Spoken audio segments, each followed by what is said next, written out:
Hey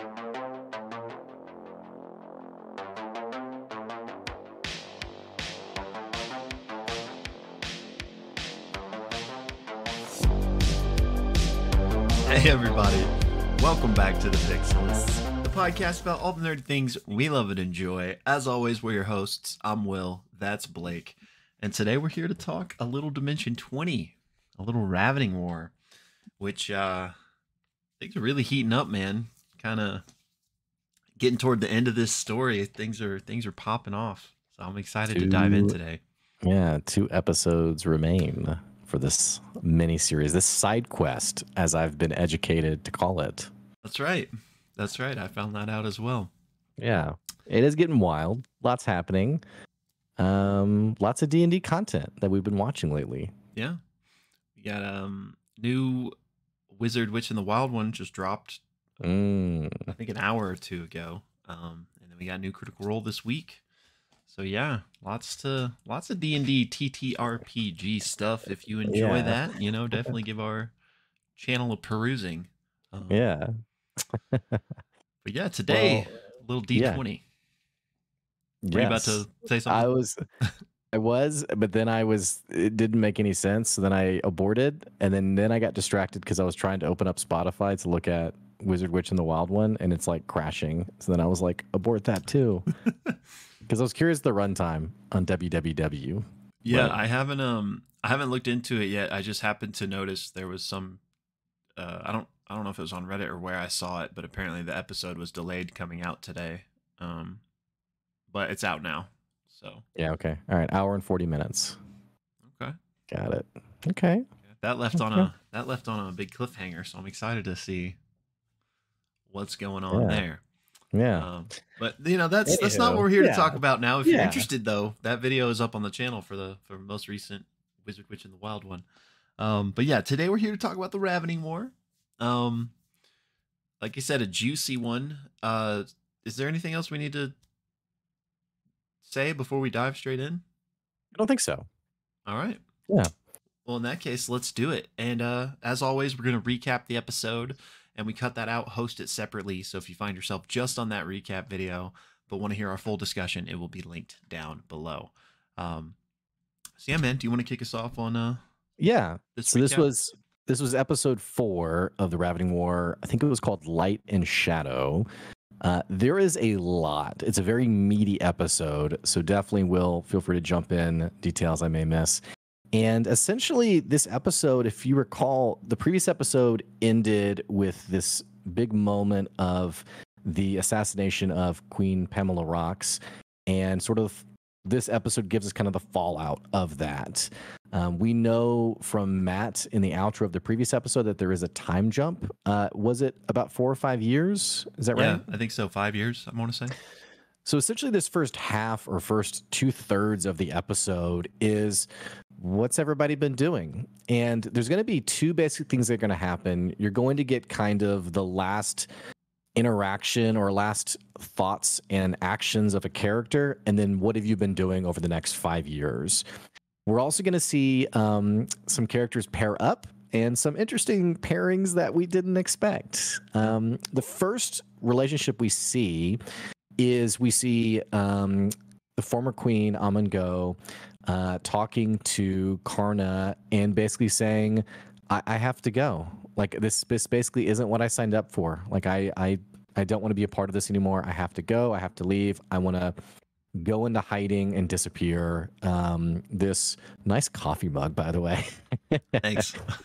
I just don't want this. And Karna is pissed because Karna is the one who has been under the table orchestrating this marriage with King Tomate, or the hopeful King Tomate, for Tomate and Aman'Go to get married. And Aman'Go is like, I'm out. And Karna basically is like, this is going to ruin me. Like, you're going to ruin my life by doing this. And Aman'Go is like, I'm sorry. The 2 players, by the way, have a very heated conversation. It gave me chills. It's a pretty incredible conversation that happens. But despite this, Karna lays the cards on the table of Aman'Go's son and is like, I know about him. And Aman'Go's like, this is what I have to do. I'm sorry. and Amongo leaves and essentially leaves a letter for the Archbishop Raphaniel before she goes. And she leaves and goes to Uvano, I believe, where over the next 5 years she's going to train. And she finds shelter there and raises her little one while also becoming a bit battle hardened.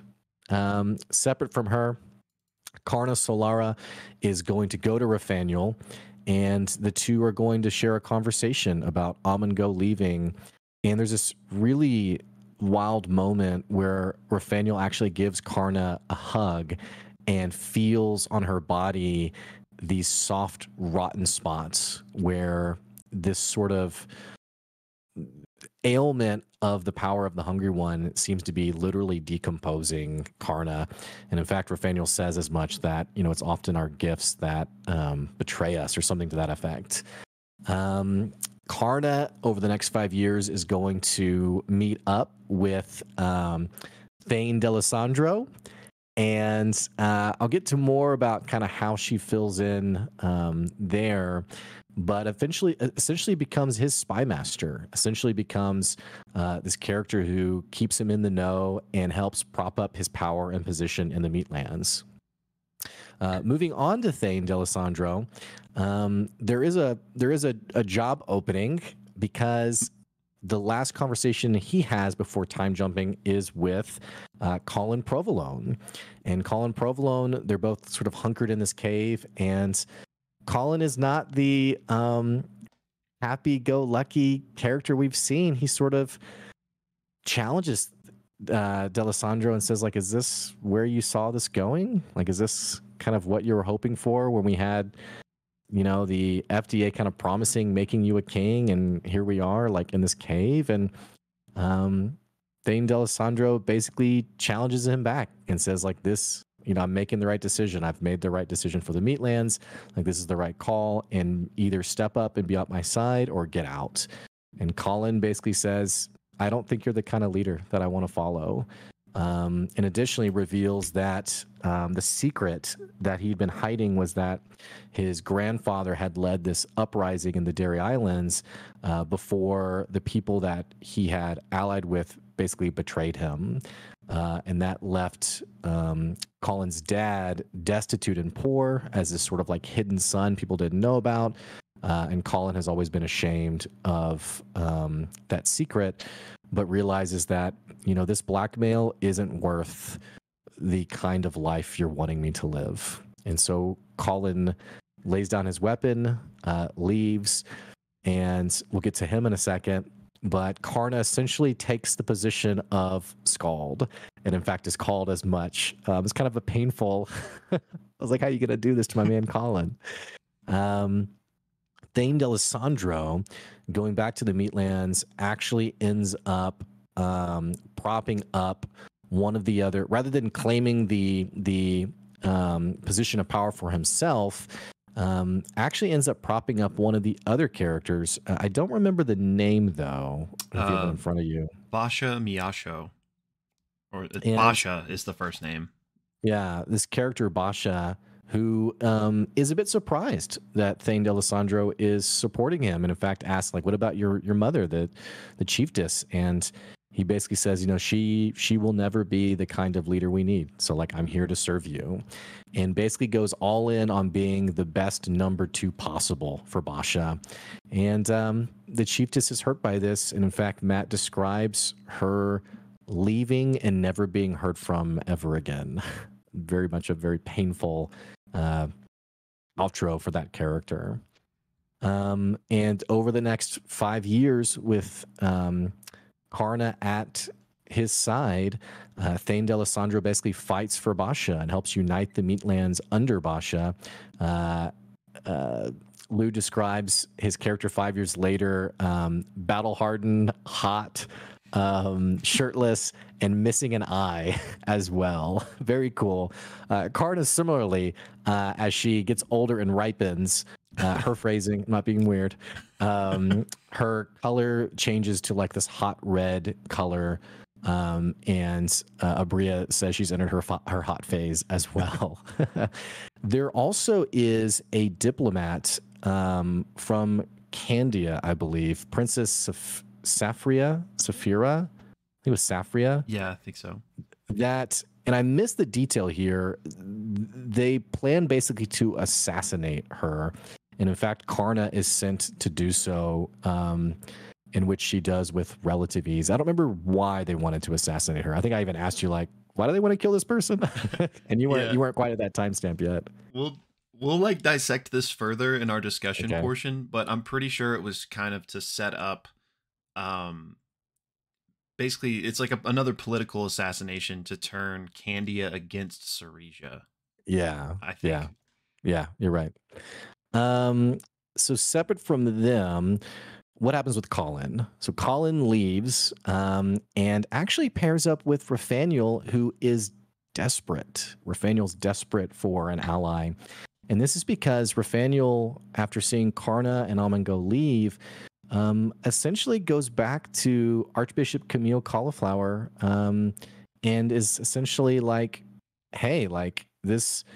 essentially challenges her and says, like, I deserve to be part of this. I deserve to know, like, the full truth.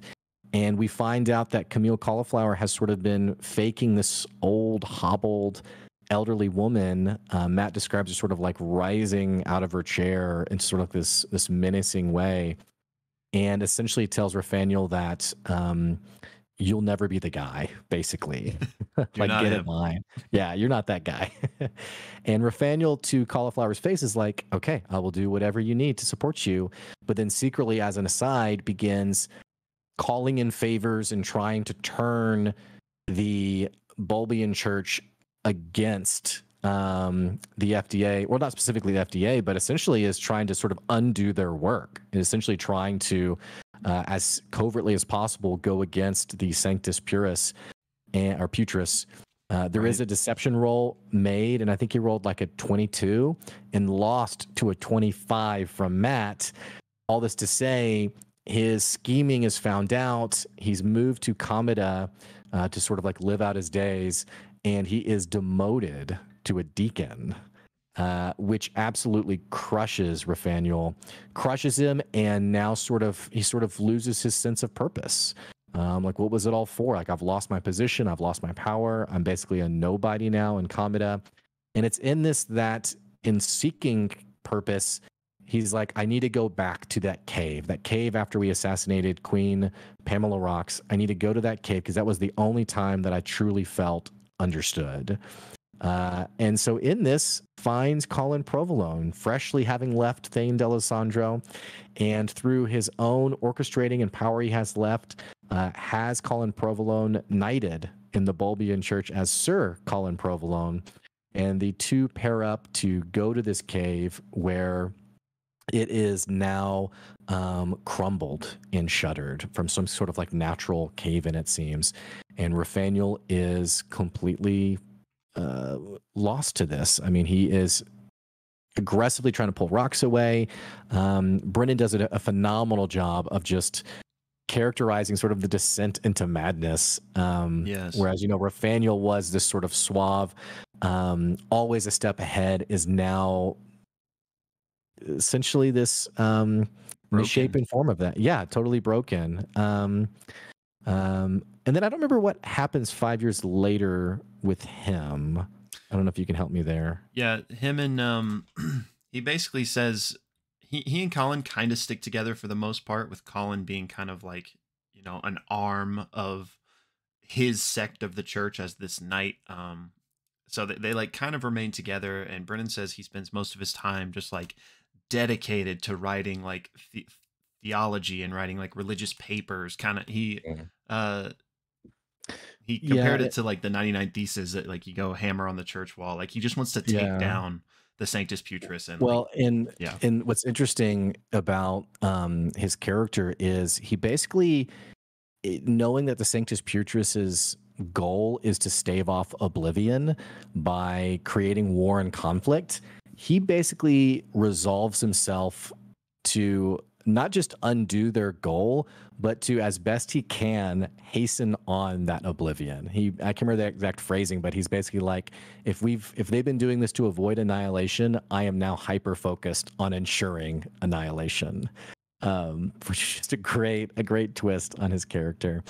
All this to say, as the years go on, the conflict stretches all the way up into Syresia. We mentioned the assassination of Safria, which sets the attention onto Syresia. Notably, Tomate is killed over these 5 years, and all players eventually find themselves in Syresia preparing for this massive battle, I think at Pengranos, maybe like the capital, I guess. I think that's the capital. All that to say, do you want to take it from there? Yes, sir. I got you. One, it's not that important, but one quick detail I wanted to add is in Colin's, like, what he's been doing. He tells this one story of how he goes and finds the banana man that he killed during that fight. He goes and finds like his family and gives a little small banana child like a big sack of gold. I found this on your property. I think. Yeah, I think this is yours. So Anyway. So now we flash forward. We're 5 years later. The forces of Candia, the Meatlands, and Fructera have all basically arrived on Syresia's doorstep at Pengranos to put an end to this war. So basically, this has brought all of our main cast back to the same spot again. So catching up with them once again, we start with Amango, who again had gone to Uvano to kind of reinvent herself, and we find out that she basically threw herself at their feet, asking for help. She says, I'll do anything, put me to work. I'm leaving my old life behind. And as Blake mentioned, she kind of becomes like a warrior now. And Lord Gustavo Uvano, who is like a grape man, she ends up having this idea and confessing to him, like, hey, at a dark time in my life, I actually, had a one-night stand with, and I'm going to butcher this name, but Van Pinoir or something like that. And she basically reveals that is her baby daddy, and she has this child that, is not of the king's blood. It does not look like her. It actually looks like the Uvanos. So she's like, could you please raise him as one of your own? Like, I'll do anything, I just want my child to be safe. And Gustavo, says, of course, we'll raise, I guess we don't have a name for the child yet, but we'll raise the child as one of the family. And again, she says, you have my undying gratitude. I'll do whatever. And she begins training and becomes like a vital asset to the Uvano family as both diplomat and warrior. And then because of this, she is on the front lines and has arrived. Cutting to Karna, which Blake mentioned has basically been Deli's right-hand gal, helping, orchestrate for him and help align this assassination of the Princess Safria to get everything here. One interesting detail that we find out from her is that she has sacrificed her own eye in order to protect Deli. Nothing specific is cited as to why she did this, but more so just like a ritualistic sacrifice to help just promote his well-being and ascension, if you will.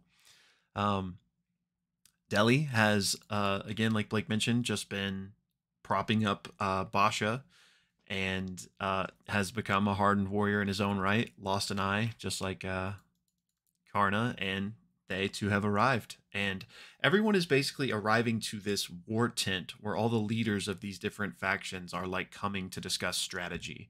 So that's kind of where everyone is walking up to. So then we cut to Colin and Rathaniel, who, again, they have stuck together and they are arriving. And Rathaniel basically has had this realization that his goals, his aspirations may not happen in his own lifetime, but he's made peace with that. And again, has just been writing all of these papers and stuff, trying to dismantle and destroy the Sanctus Putris and the FDA. And there's some great dialogue here between Colin and Rathaniel, but I don't want to get too lost in the weeds. We'll probably discuss that more in a bit. But so they arrive as well. And the bishop has kept in touch with Deli over these years.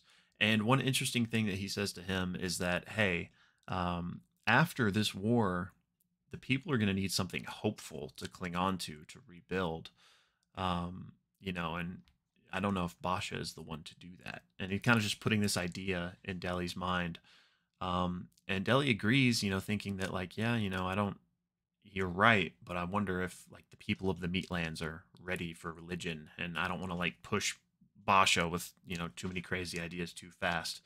And Karna's like, well, maybe Basha's not the man for it, maybe you are. So there's this idea that maybe Deli could like usurp or take over Basha once the war is over. Um, anyway, we then cut back to sorry, I lost my spot here. Amon Go, who has fallen out of touch with Rafaniel over the past 5 years. She just, wanted to lay low, protect her child, and become a warrior. But she now sees Colin and Rafaniel after several years, and they're very happy to see each other. She apologizes to Rafaniel for leaving him behind. And he goes, did you do it for your protection or mine? And she says both. She then tells Rafaniel about the child, but he asks, was it the king's? And she won't tell him. We then, again, everyone is making their way into this tent, but some of the, only like the most important people, like the Gustavo and the Basha, the king of the Meatlands, are going in while the rest of the characters are kind of staying outside. So they're having various conversations, but ultimately preparing for the fight to come the next day. And so they get their rest, but Rafaniel doesn't really get any sleep. He stays up all night, and he just has these visions of these whirring blades and the teeth. And Colin actually comes in the next day, and he's like, Rafaniel's still like freaking out. He's like, "Hey man, are you okay? Like, you need to lock it in. Like, we're getting, we need you to be go time, down, man." It's great. It's an amazing moment. But so then, everyone's making their way again to the war tent to discuss strategy. And, Blake and I haven't seen A Crown of Candy, but there are some massive cameos in this moment where we see Prince Tarthur Cheddar, which I don't know if that is necessarily a cameo or not. But we have Prince Amathar of Candia and his sister, Rococo, I think. And also Manoray Jack, who is seemingly Prince Amathar's like best friend, right-hand man. So they're all kind of, again, having their meeting, but Rafaniel notices this like shadow dart behind a hill.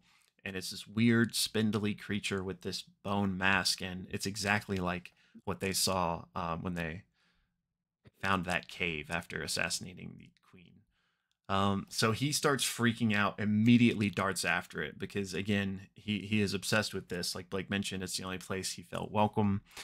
So he goes out after it and eventually finds this like hole dug in the ground, and all the other characters are kind of chasing him after he darts off to this. Rafaniel just instantly dives into it and starts like climbing through it, and it begins to get wider and wider and basically opens up into this full tunnel system. And he eventually comes across 3 more of these creatures that are like digging. And he immediately has his detect thoughts open mind and is just saying like, I'm here. Like, don't be afraid. Like, I'm ready to, be a part of this, essentially. And the thoughts he gets back are not in language.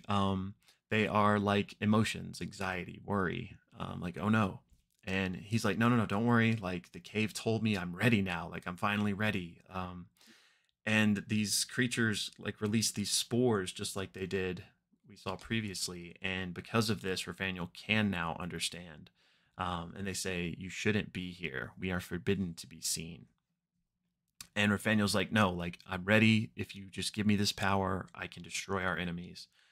And there's a lot of interesting stuff talked about here, which we'll talk about more in the discussion, but they talk about the heart of the mycelium is the heart of Sapphirophus or something, the heart of ice. And meanwhile, the rest of the characters are catching up, and they're like, okay, what are we doing? And the creatures are like, Sapphirophus must be protected. They promised. And then suddenly another voice is heard coming around the corner, and it is a member of the FDA, decked out in the robes and the mask, and they're like, oh God. and Rafanel just immediately casts Shatter, and that's where the episode ends. An amazing outro moment, by the way. You guys should definitely catch that if you can, with the cast of Shatter. So great job, man. So that is the recap for episode 4, Light and Shadow of the Ravening War. Again, if you're watching just the recap, we'll have the full episode discussion and thoughts down below. Otherwise, we will get into it and chat about it. So yeah, let's piece this together. Bro, so much in this episode. So much. Yeah.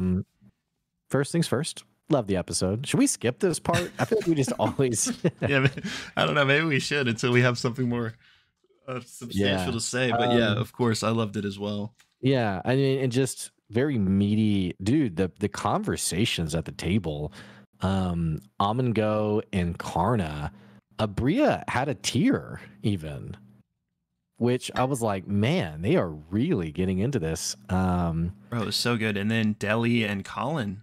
Yeah, Zakayama was amazing. Yeah, that was great. And then Brennan's portrayal of Madness, also really freaking good. Such a cool like character development, like because now he is like a zealot, you know, where he kind of was pretending to be sort of before. So I thought that was like a really interesting like dynamic shift. But yeah, loved this episode so much. So many great character moments and a lot of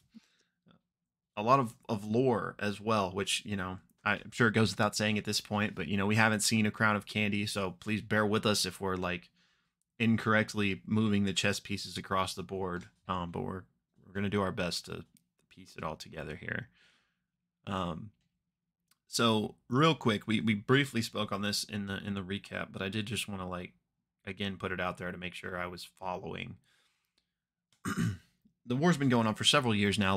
Lots of things have shifted alliances, and you know, I'm sure. So I'm not trying to retrace the whole thing, but just here at the very end, Saresia being led by the Imperator Fakasha, who's kind of like a warmonger and like kind of has become a dictator. It seems like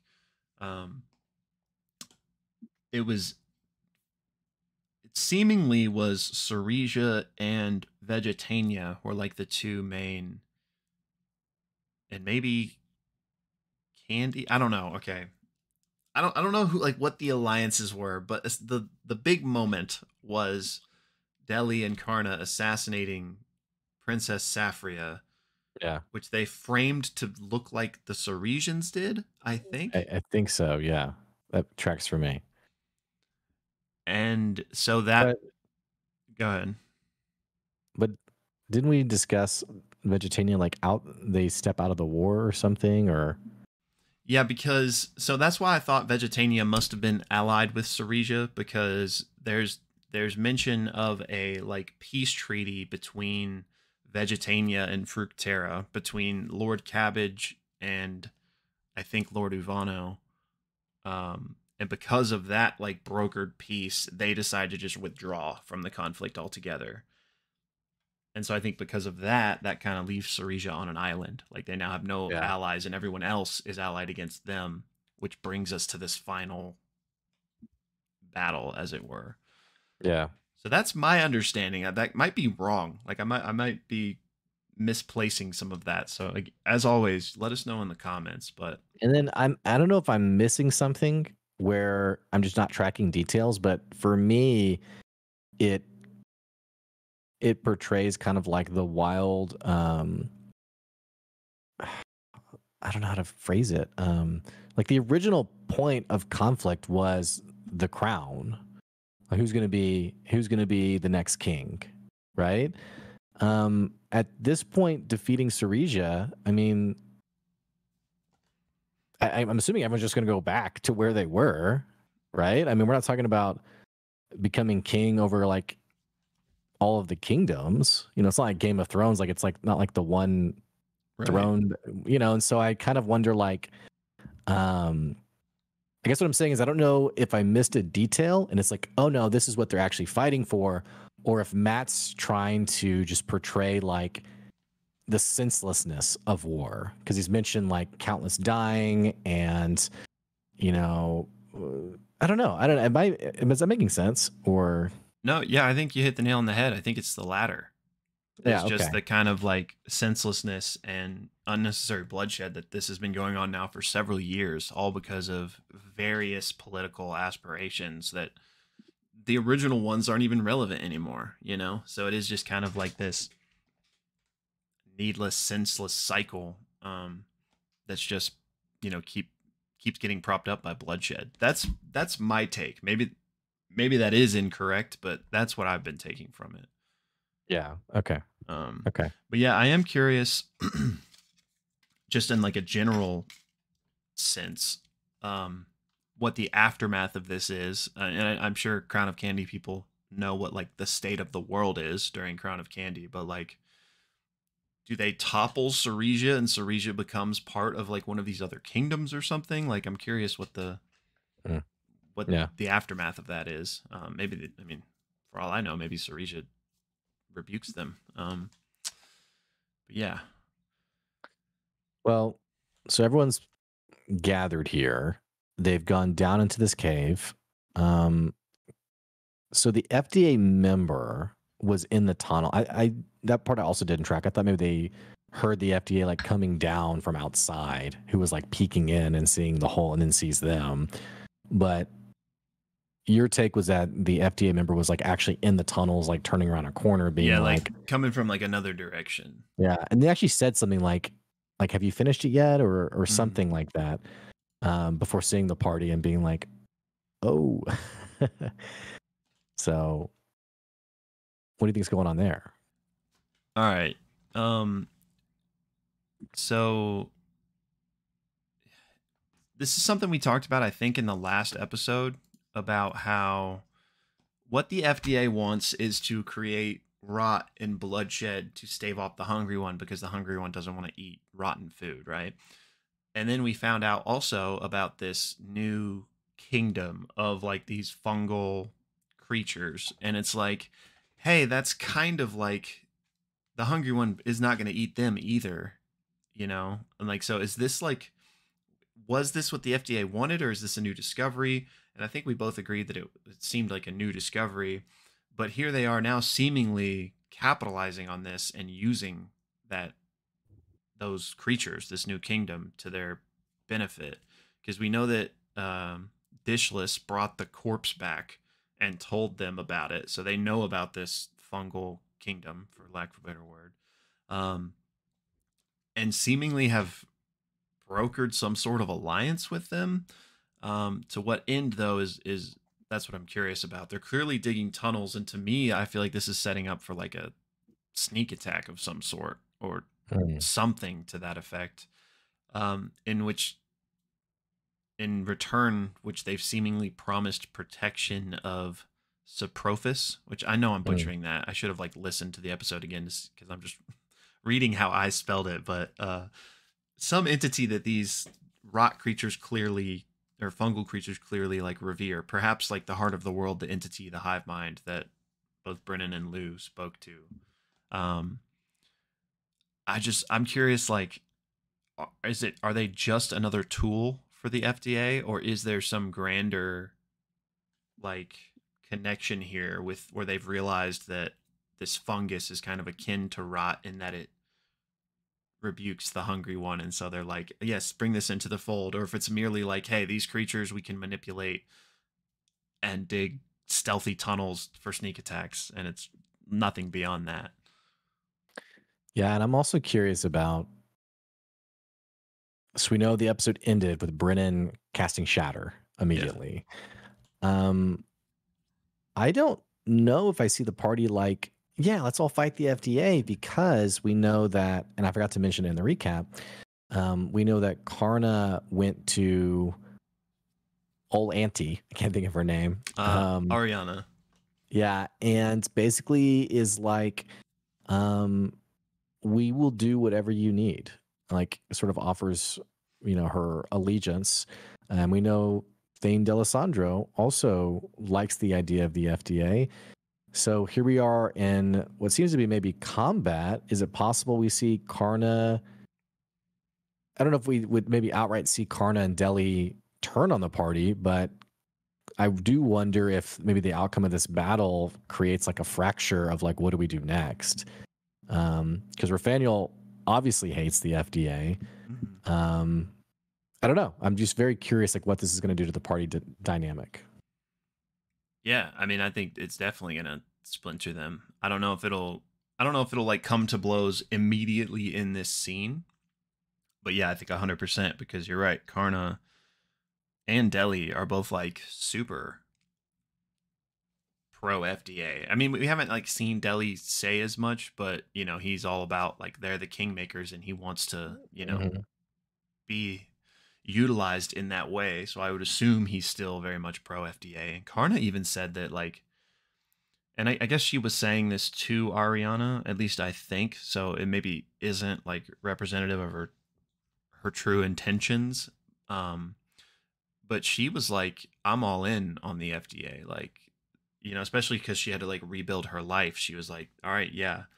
Which I want to talk about that specifically a little more, which we don't have to go there yet, but just remind me if later we don't if I don't bring it back up. But um yeah, I mean this has to be coming to some form of PvP. Like I don't know if that'll be like the grand climax of the show, but I would be very, very surprised if there was no PvP amongst this group. So yeah, Yeah. I think you're spot on. I'm curious if it'll happen right now or not. I feel like they probably won't happen right in this moment. I feel like it's kind of like too much happening.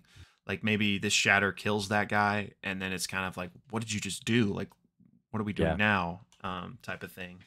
Um, Yeah. And we said it as much in like the first episode that this had all the earmarkings of some kind of inter-party battle, not unlike what we saw in Calamity. But the party from the get-go, from episode 1, have had often competing intentions. So yeah. it seems only appropriate that here we are now with the FDA as sort of like a central um, potential big bad. That yeah, there'd be some inter-party conflict over that. I agree with you. I don't think it's necessarily going to happen right away, but I do think, while I don't think it'll be the final battle, I think it would. I think it's going to happen either in this next episode. I say not right away, not like in this moment, but Mhm. potentially later in the episode, or possibly in the finale episode as well. But I don't know if it's going to be the final combat, unless we find ourselves protecting this heart with a bunch of FDA people, and Thane and Karna are like, "Hey, sorry guys, we're on their side." I mean, Yeah. which would be a bit wild. I'm just thinking Colin Provolone fighting Thane Deli would be. I don't know if I'm ready for that. Me neither, man. Well, I let's. yeah. Or go ahead. No, I go ahead. Yeah. Oh, Let's go back. actually, sorry.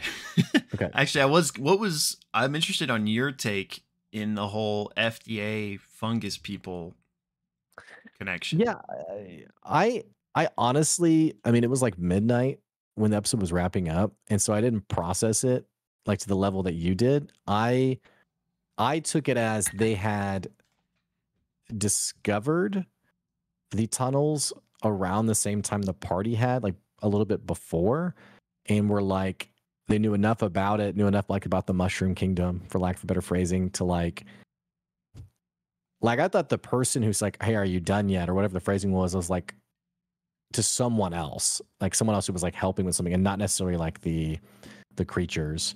I do like your theory better, that there's some kind of like power brokerage happening, um, or something to that regard. I'm not sure, but I mean, we're presumably going to find out very early in tomorrow's episode. So, but I Yeah. honestly have no idea. Well, there at least is some deal brokered because the creatures said they promised. They said like Saprophis must be Yeah. protected. They promised, which to me means like we agreed to do this Mm, for them because they are going to protect. Which yeah. I don't know. Again, we haven't or I'll say we. You're on the same page as me. We haven't wanted to like look things up to like risk spoiling a Crown of Candy stuff, but I'm so curious if that entity, like Saprophis or the Heart of Ice, like if that's a known quantity for Crown of Candy people. Are you looking it up right now? Yep. Um, I can't find anything on it. So, how do you spell it? I don't know. I have a spelling. I don't know where I got this from, so it might be wrong, but Saprophus.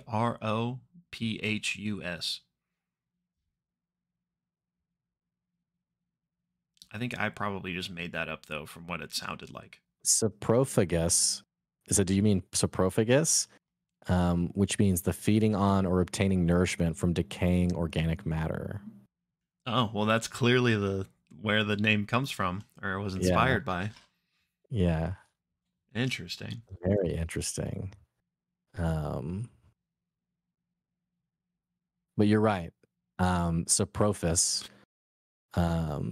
Yeah. Interesting. So don't know the details, but yeah, again for my money, Dishless bringing that creature to them got them to investigate this further. Perhaps they even were the ones to cave in the cave that Rathaniel went to. I know there was some roll made on that, but I can't remember what the outcome Colin, of it was. I don't think Colin had to roll. I think he asked, like, hey, was there anything I noticed? And Matt just deliberately said, like, it looked natural. But I think also, I don't fully trust that answer because it also could have been Matt as DM being like, well, you're trying to go back now and make a roll on something that already happened 5 years ago. Yeah. Because that's kind of how the timing was. It wasn't in the moment that the roll was happening. Right. It was 5 years later. So, not to say that the FDA weren't involved in the caving in of it, but I just wasn't fully buying like this was just a natural, yeah, it just caved in. So yeah, I guess kind of regardless of what this alliance brokered was and what the FDA ultimately wants out of it, these tunnels are super sus. And I feel like it's definitely for some sort of like, it reminds me of that Game of Thrones moment where they like gather everyone in the church and then like blow up the whole like section of the city. You know what I'm talking about? Oh, yeah. It reminds me of like something like that. Like I feel like the FDA is setting up some sort of like Chaos, like we kill everybody so there's no peace. or something like that, like especially if they think that this gathering of the armies against Soresia could potentially end the war, like unless there's like, okay, we've reached enough destruction for the next 5 years, we can go back to peace times, then Surely at some point you say enough is enough. yeah, right. Right? I mean, like at some point you're like, all right, we've done enough, let's wait till the next war. So But it is, and I mean, if they are like an Illuminati, I'm sure they have so many like puppets out there doing, I mean, they obviously do beyond just our main characters. But if their machinations are something like that, it's interesting that like Deli/Karna weren't like looped in or given any sort of ask to like help keep this going. If since they are seemingly pretty instrumental figures in potentially ending this war by being like, main components of one of the armies that is attacking Soresia. I don't know. I mean, I guess there could be endless speculation here, but I'm curious if like, since we were just talking about like, will the party be split on like team FDA, anti-FDA? Maybe the FDA is kind of like done with Deli and Karna, and like their move that they're playing would, Deli and Karna might be caught in the crossfire, so maybe they too would turn against them. But I don't see us having a happy ending where everybody's like on the same team. My take is maybe they intentionally haven't looped them in because it's a loose end that needs to be tied up. Let's just wrap them into it and have them killed too. The other thing that the impression I got as to like, well, why haven't they been more central figures is, to me, it kind of characterizes the manipulation of the FDA, which originally said, you're chosen, you're special. You have great potential if in the right hands, basically, like come work for us and we'll make sure that we put you on the right path. And then you don't hear from them for years until, the assassination job comes up. And then now years later have not been heard from again. Right. So to me, I take it as like I said, it speaks to the manipulation of the FDA in that they have people that they churn. You know, hey, who can we call? You know, it's like the person that you haven't heard from in like 5 years, and then they call you and like, man, you were always like my favorite. You're always my favorite person. And you're just like, who are you? Who is this? You know, it's your buddy. They Hey. try to sign you up for a MLM scheme. Yeah, exactly. You always had such good business sense, you know? So, yeah, I think it illustrates how much vanity the FDA like preys on, and how ultimately they're just in the business of putting the right people on the board. And then when they're done with them, they move on. They find somebody else. Unless there's someone who proves to be consistently helpful, like Quiche. So, yeah, I don't know. Yeah. I'm so curious. I feel like this is a pretty good segue. I'm just so curious what's going on with the FDA, really. I mean, we know that they're believers in the Sanctus Putris that, you know, must be wrought in bloodshed to keep the hungry one away. But that whole reveal with the Pope character, the Archbishop, it felt very sinister. Like that there was even another level to this, maybe, to me. Like, you know, talking about like the shadow and the darkness, like, and her growing like to 3 feet taller than she was, and like, don't you feel like there's something more there than just like this is the crazy religious doctrine that they believe in and they're orchestrating? Like maybe there's another angle to this. Like, is she secretly like a devout follower of the Hungry One, and this is just the way to like enact their will or something? I do think there could be a twist there where even unbeknownst to the FDA, in trying to stave off the Hungry One, they're actually doing exactly what the Hungry One would want, which would be chaos and, you know, what have you. I don't know if there's something like deliberately evil in that way. I took that scene to mean basically, we're not like the benevolence not the right word, but like, yeah, you know, sometimes we get our hands dirty, but it's for the good of everybody, to instead be, stay out of our way, you are literally nothing to us. And sort of like asserting the power dynamic of, you know, I know you disagree, but I will end you if you try to stop what we, I don't know, it just kind of showed like the more sinister side, but not necessarily like there's like a higher plan that's deliberately evil. There could be. I just don't know if there is. Yeah, I don't really know how to parse it either, but it felt like, I don't know if this is the right word, but it almost felt like supernatural. Like it wasn't just like, let me shake off this mask of a facade that I wear, in the same way Raphaniel kind of, you know, plays the bumbling old bishop, but then like really he's this plotting, underhanded character. To me, that moment felt not the same. Like it felt like it wasn't just she's revealing her true character. It felt like a reveal of like there's something more going, like this, like there's, I don't know if she was like possessed by something or like there's something to that effect, but it felt more than just like, let me remove my character mask. It was like, let me show you my true form type of thing. I don't know. Yeah, I don't know. Maybe. I'm not sure. Yeah. But super creepy. Matt did a very good job of like transforming in that scene. And we already talked about it, but Brennan, it was so amazing this whole episode with his like descent into kind of bad for him. Madness. Yeah, I mean, it's hard not to. Curious, do you think when he first approached the Archbishop in that scene where he was basically begging, like pleading, like, you know, like just like, please, like, let me in, like why didn't you trust me with this, like I want to help, like do you think he was being earnest in that moment?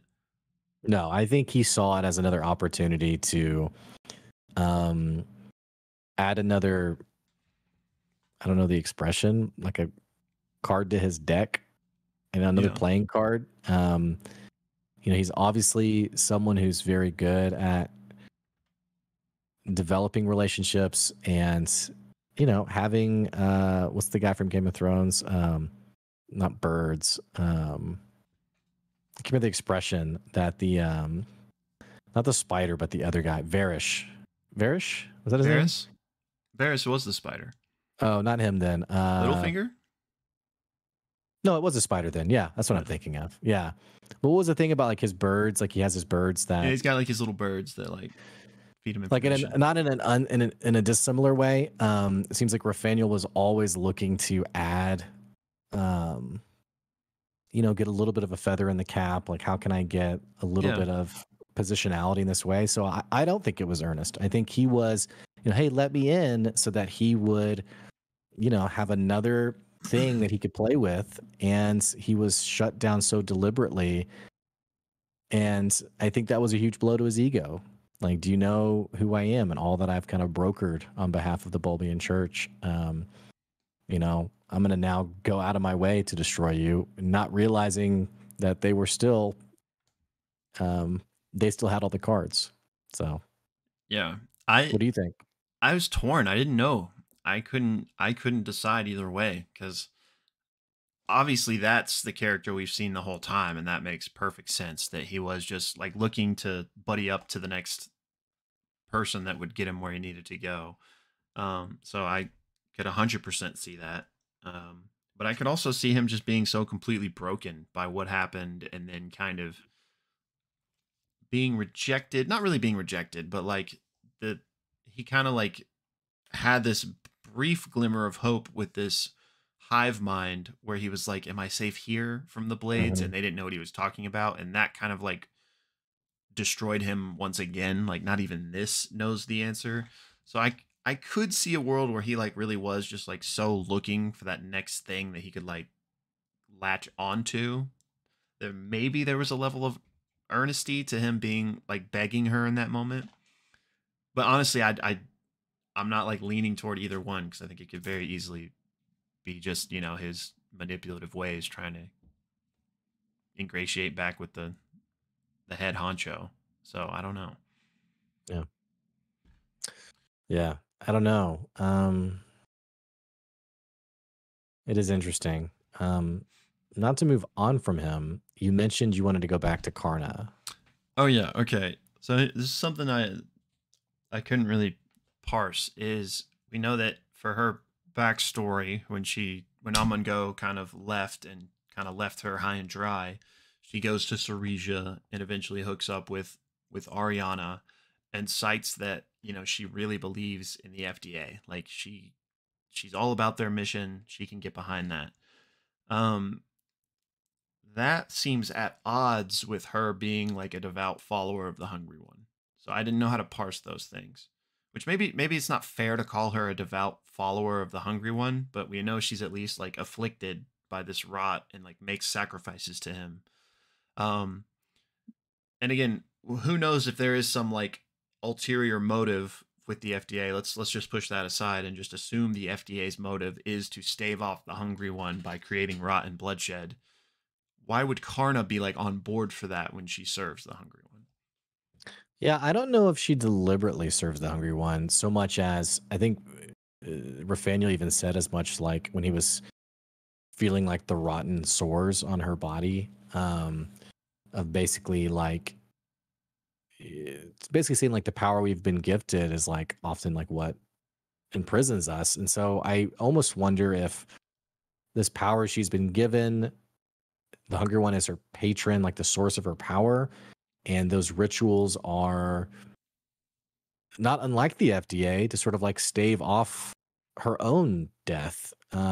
Like she has to do it, not that she like wanted to be in this position.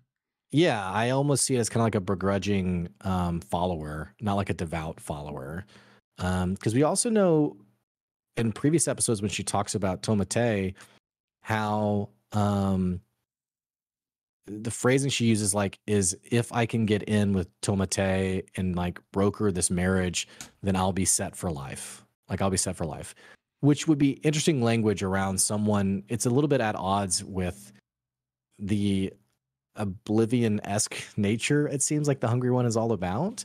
So that to me is why I think it is like this more begrudging thing and less and she's having to reinvent herself, as she's put it. So who better to do that with than with the ultimate source of power, the FDA? Yeah. So,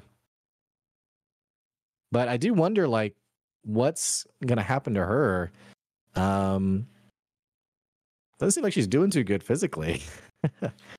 No, yeah, it definitely not. And she made some comment. I think it was in one of the after show uh, episodes, but about like trying to accomplish things before she dies. So like it seemed like she might be on some sort of a ticking clock, but I mean she's still aging. She's That was the impression I got also, though. I think something was said in this episode that implied as much, that it's not like I'm going to live the next 50 years in peace. It was like, it felt like there was some kind of urgency there, but I don't remember what was said that I would be referring to, unfortunately. yeah. So I don't know what to. Excuse me. I don't know what to make of. I don't know. I don't know what to make of that. What she's gonna. What. Not just her, I guess, but like what any of these characters are ultimately gonna. Well, it's pretty clear what Rafanuel will do. But yeah, I'm just curious how this. What is this? What is the final conflict of this show gonna be? I guess it depends on if they go back on top and they have this battle with Cerisia, or if while that battle's happening, they're, you know, unbeknownst to the world, they're fighting their own battle to really save the world, down in the tunnels underneath. Yeah, I definitely there's some shoe to drop with these tunnels, so we may not even get the Ceresian battle on screen, as it were. Well, you have to also wonder why here, why Cerisia, and I don't know the answer. The closest thing I can think of is like yeast, like bacterial growth. Like, is this like a Ceresian thing? Like, is the kingdom, the seventh kingdom, more Ceresian than it is anything else? I mean, I don't know. But That's interesting. Yeah, and like, are we gonna get more info on this? I already forgot how I Saphria, Saphria. No, that's the princess, right? Oh yeah, right. That got assassinated. Saprophis. Oh yeah, right. Yeah, we will for sure. Yeah, I just feel like there's like so many like directions this could go, and I'm so curious. Like, the more we've been talking about it, the more I like your theory that maybe the FDA is manipulating this kingdom to do whatever it is they want to do, which to me is very on brand with them. Like, they're very good at using people.